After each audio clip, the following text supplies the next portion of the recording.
refereeꯁꯤꯡꯗ ꯍꯨꯔꯥꯟ ꯆꯤꯟꯊꯤ ꯈꯔ ꯇꯧꯈ꯭ꯔꯦ ꯍꯥꯏꯕꯁꯤ refereeꯅ ꯈꯪꯕꯒꯤ ꯐ꯭ꯂꯦꯒꯅ ꯌꯥꯈꯤꯗ꯭ꯔꯦ referee number 2ꯅ ꯅꯉꯣꯟꯗ foul ꯄꯤꯈ꯭ꯔꯦ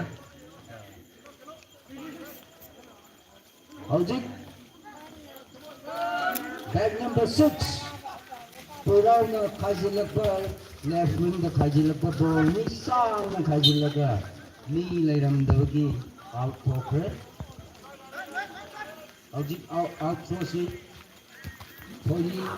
thori na ball ase howjik out throw toraga keyboard area ni Jackson Lu adubu striker amena puraga thokre Sky Blue di ball ni Sky Blue na howjik ball ase khajilakpa ball ase thori Puraugi defender na ngaktoka number 10 Purau na puraga changsilakpa ball ni Tigo tamna pusilakpa ni adubu defender na ngaktoka out throw laudana tamdana howjik ball ase changsilari tagnari khajilakpa ball ni adubu Go.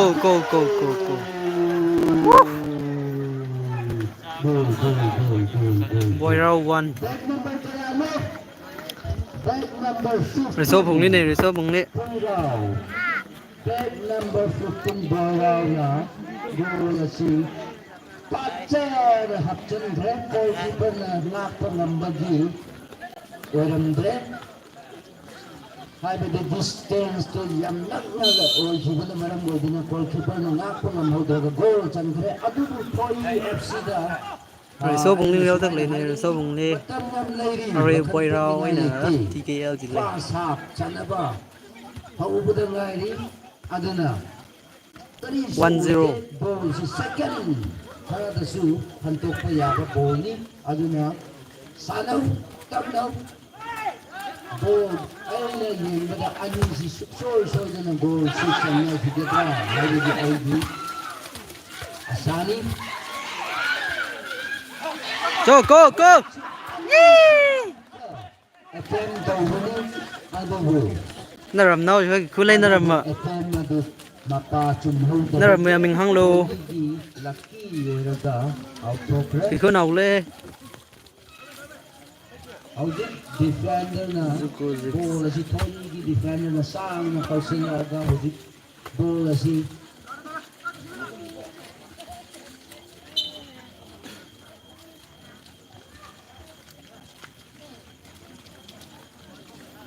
howjik Thoi gi defender na ball asi sang na kausila center tamna howjik number 4 dagi 14 na kanna ball si takaga pisala ball asi 19 lagi defender na out for andre howjik ball asi 14 na lang sila pa ball ni Boy. 14 lagi Kasomari chang reo le thiai de. 14 Are sila pa ball ni kasomai na cha tong reo le ka 1-0. Cha tong ba sin na 1. out throw si 4 dan lang na Kasom na 0. Next day le new kene nai na kasom. center la hadi na pa ball asi defender number defender Ngak le ri sana ni. ball asi pajana sanari hojik ball asi yam nuaina sanari ani maksi hirnaga leite adubu daw haidra goal amati Purauna hapre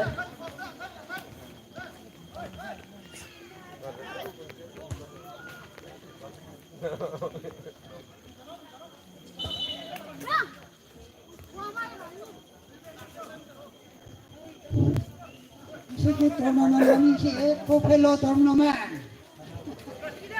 Buffalo tournament. Ay, na siya. Ay, kansilo. Buffalo naman. Jumla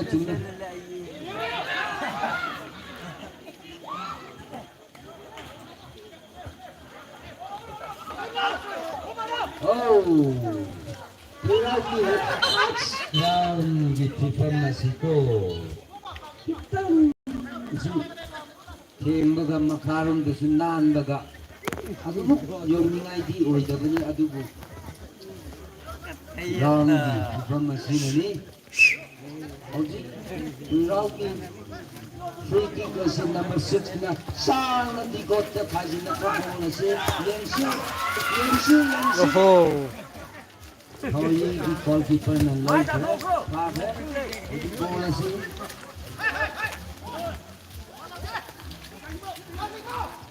ꯕꯣꯜ ꯑꯁꯤ ꯁꯥꯟꯅꯕꯗꯤ ꯋꯥꯈ꯭ꯔꯦꯗꯀꯣ ꯑꯋꯣꯏꯕ ꯅꯣꯡ ꯑꯁꯤꯁꯨ ꯍꯥꯡꯕꯤꯔꯗꯤꯀꯣ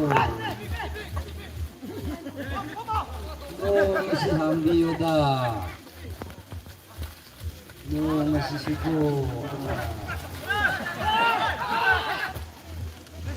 tawbudi sana ko sana gradi amaron ga yan na sinuhay gini